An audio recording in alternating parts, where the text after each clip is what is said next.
All right, team, chapter six. This is a meaty one.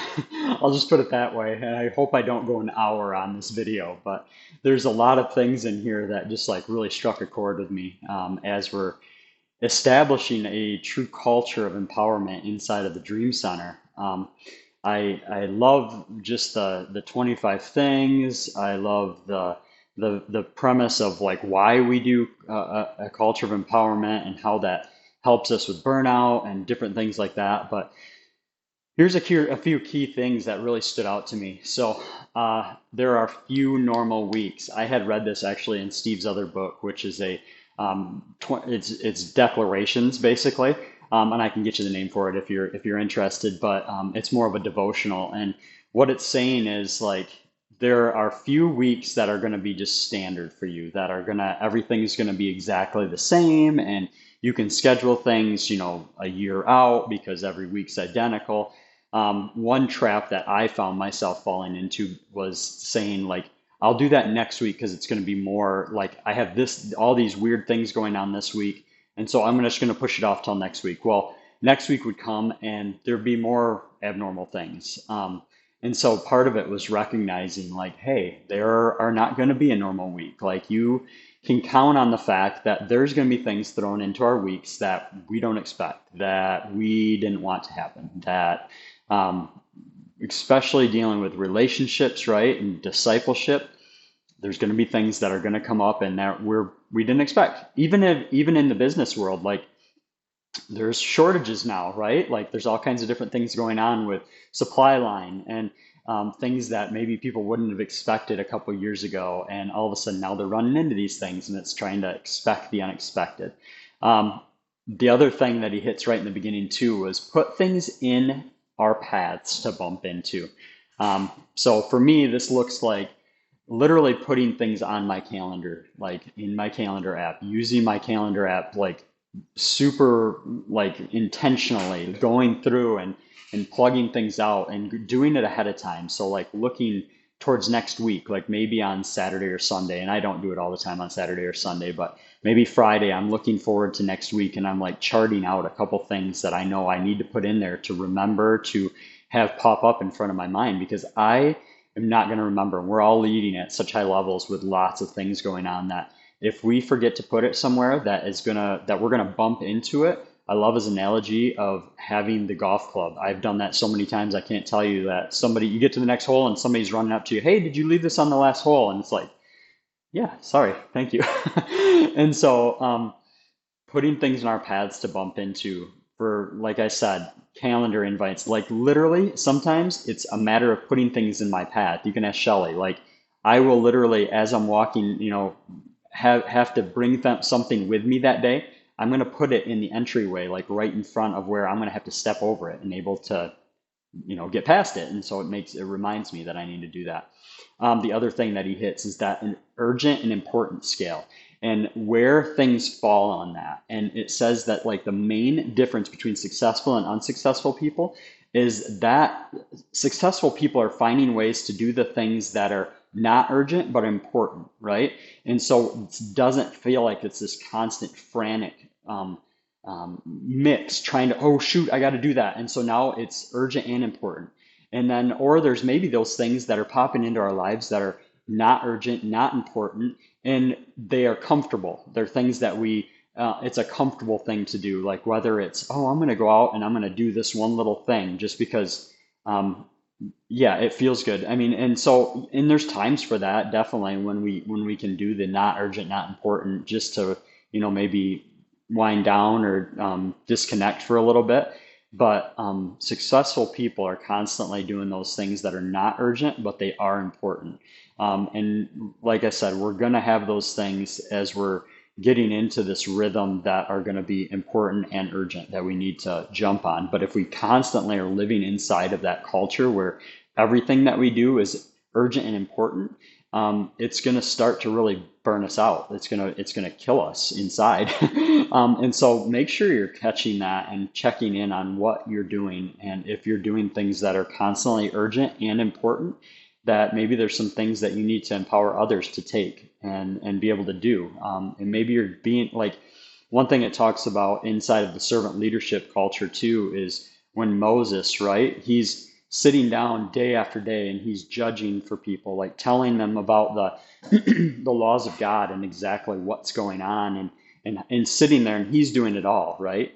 And he's not allowing others to come in. And this is where Jethro comes in and he says, hey, you need to have people over hundreds, thousands, tens, all these different levels that people are ready to serve at, and they're ready to do this for you, but you just need to release it and not try to hold on to it. So if you find yourself being in the urgent and important like corner all the time, like start looking for those people around you that are like sitting there doing nothing. I'll just give you this example and then I'm going to go into a couple more things. Probably about 6 or 7 years ago, about 6 years ago when Clinton was 10, I was frantic. It was about this time of year and I had so many things going on, and I was working in my shop at my home, and I'm like, how am I going to get the yard mowed? Like, I literally don't know when I'm going to do this. And I look over to my right and I see Clinton. He's literally like basically walking in little figure eights just in the yard. And I'm like, today's the day. Today's the day to empower Clinton to find out how to learn to use the lawnmower. And one thing we've talked about before is if you think somebody can do it 80% as good as you, it's time to release it so that they can be stretched and grow into it, and hopefully pass you, right? So did that, released that to Clinton, showed him a little bit of tricks and how to run the mower. He ran in the barn a couple times, good times, learned from it, and now he can do it flawlessly. And so now we're on, because he's working, we got to move on to the next kid, but time to empower somebody else. But there's those people around you that are sitting there walking in figure eights and circles, not knowing exactly what to do because they haven't been given direction, or maybe they have, but they need more. Look to those people to see if you can like hand some of those things off. It's going to give them value. One of the core values it talks about one of our core values in there, which is servant leadership. These two things stood out to me. We are able to serve longer and avoid burnout when we're truly doing living in a servant leadership type of culture, and it's one of our core values because we're doing what I was just talking about. We're handing things off as they need to be, and we're training right. So we treat others like we would like to be treated. That's key also to servant leadership. Just being able to really sow into others the way that we would want to be sown into, whether that's training, and sometimes it's thinking past that. Like, some of us as high level leaders, we're like go-getters and we don't need a lot of training. We can just do it. Others need training. Others need those spots where they need a little more clarification. So trying to think outside of your own paradigm and think as others would like to be, treated, and what they need. So then there's that list of those 25 things. I literally would love to do all of them. But I'm gonna hit on 5 of them right now. So these are ones that stood out to me. Prioritize heart connections and healthy relationships. So inside of our culture, if we can truly do that well, prioritize our heart connections with people and healthy relationships with our team members, with those volunteering with us, like, this is going to be one of those things that is going to continue to grow team unity and continue to build team culture of empowerment. Develop a leadership training program. So this is actually kind of part of that. We're working towards being better at that with mentor training and leadership training and empowerment and culture of honor and different things like that. So this is definitely something that we're aiming at and trying to get a lot better at. Develop an empowered structure of leadership. So when we look at that, and some of you may have seen like the different things I've laid out with Adopt a Block, like, okay, like food team member, food team leader, and it's basically a chart showing where people would serve on a typical Tuesday night.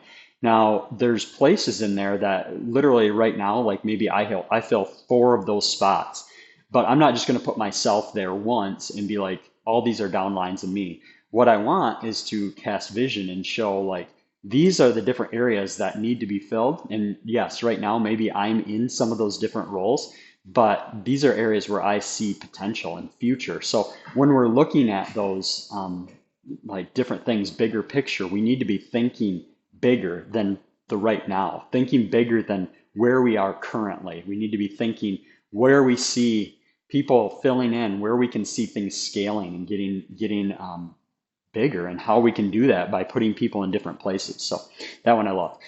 Clarify job descriptions. And I put in there for volunteers too. So not just for staff, but for anybody that is going to be filling a role. This is something I've been working on that I know we've been working on as a team, is just trying to really clarify roles. Like if you're filling this role of a mentor, like this is what is expected. This is what our aim is. This is the target for a mentor, and this is where your boundaries are. Like this is you can go this far. Like this is what you can do with a mentee, and this is what we expect. And so it helps to add clarity, but it also helps to release people into what they're supposed to be doing and what they want to do.